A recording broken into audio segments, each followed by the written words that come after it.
Salut à tous, bienvenue pour cette nouvelle vidéo. Allez, aujourd'hui, je vous présente le numéro 2 de la collection Les grands personnages de l'histoire en bande dessinée.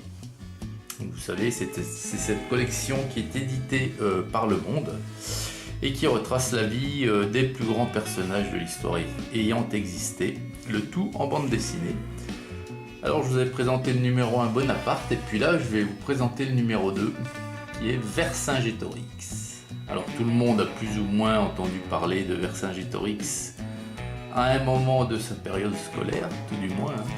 Alors il y en a qui ont approfondi, puis d'autres c'est passé comme tout autre sujet aux oubliettes. Alors Vercingétorix, vous avez le petit historique ici, je vais vous le lire rapidement. Alors Vercingétorix, premier héros mythique de l'histoire de France, est d'abord un jeune Arverne ayant appris la discipline militaire auprès de la puissance armée romaine.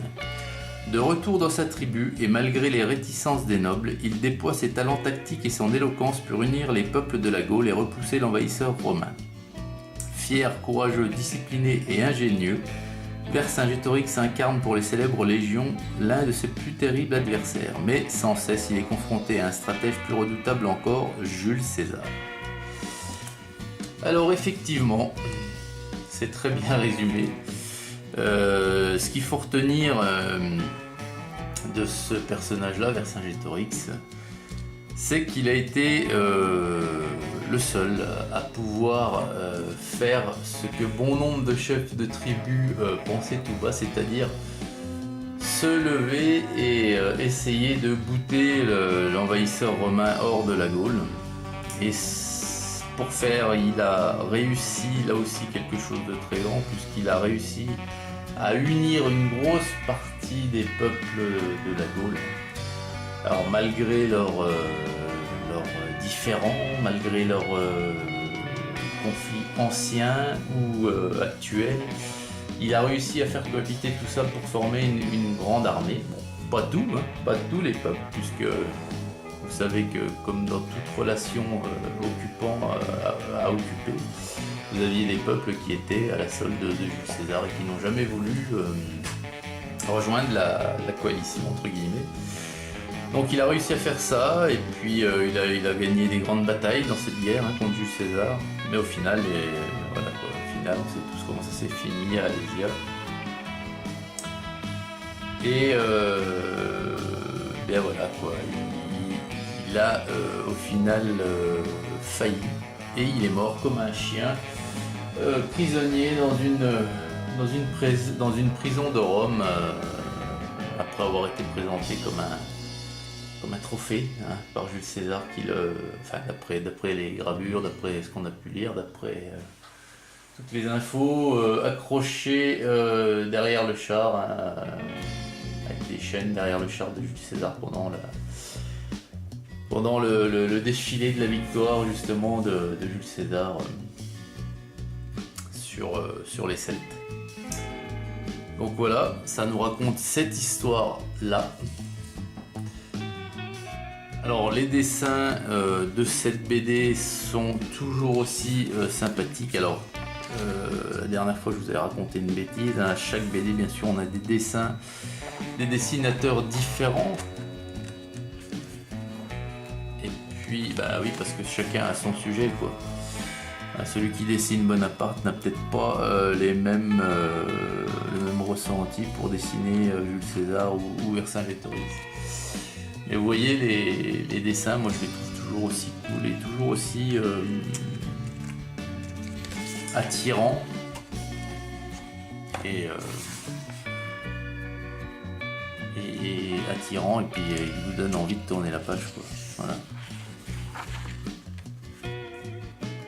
Donc c'est super sympa, comme collection moi j'adore. Et puis c'est varié, vous passez de Napoléon à Vercingétorix, on a des personnages j'ai vu dans la collection qui sont plus modernes, non mais c'est super sympa, vous voyez il y a des grosses planches ici là avec les tours de siège là à l'assaut des forteresses, à l'assaut de la forteresse d'Alésia. Alors c'est sûr que Jules César a été un plus grand stratège par rapport à Vercingétorix, parce que le nombre était en faveur de Vercingétorix. Le nombre de guerriers déployés bien souvent sur toutes les batailles était en faveur de Vercingétorix, mais César, de par une stratégie militaire énorme et une discipline exemplaire au niveau de ses armées, a réussi à s'en tirer, quoi. À s'en tirer puis à défaire Vercingétorix, quoi. Voilà. Il y a des super planches, hein. Vraiment des très beaux dessins, plein d'à-propos. Et toujours pareil, vous avez donc la BD.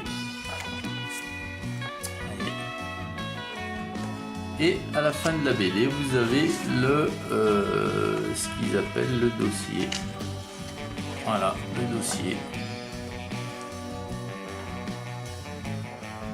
Voilà, donc d'après les dates que l'on connaît, hein, Vercingétorix, il aurait vécu 34 ans. C'est quand même pas énorme, hein. Voilà.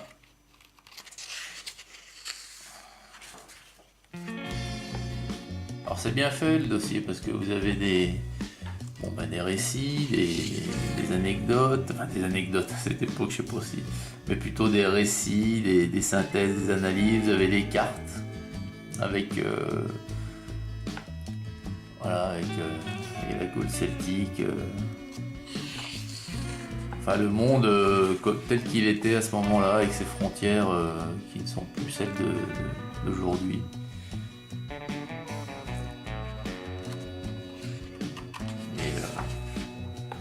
C'est assez complet. Cette gravure-là, je pense qu'elle parle à beaucoup d'entre vous parce qu'on l'a toute vue dans des livres d'histoire. Moi, je me rappelle bien au collège avoir dans un de mes bouquins, mais je ne sais plus dans quelle classe, cette gravure-là. C'est le moment où Vercingétorix jette ses armes au pied de César. Voilà. Et voilà. Donc c'est encore un second numéro, plein de promesses, pour les autres. Le suivant c'est Charlemagne et ensuite Louis XIV. Louis XIV. Donc c'est le premier tome, il doit y en avoir plusieurs. Donc voilà les amis, un second numéro dans la lignée du premier, très intéressant, très instructif. Et puis en BD, sincèrement, c'est beaucoup plus plaisant d'apprendre et de lire l'histoire comme ça en BD. Où en fait vous assimilez sans vous en rendre compte, parce que pour les amateurs de BD, vous lisez une BD, quoi, ni plus ni moins. Donc c'est un bon, je trouve que c'est un bon concept qu'ils ont trouvé là ici. Donc voilà, et bien j'espère que cette petite vidéo vous aura plu, les amis. Excellente journée à toutes et à tous et à très bientôt. Salut!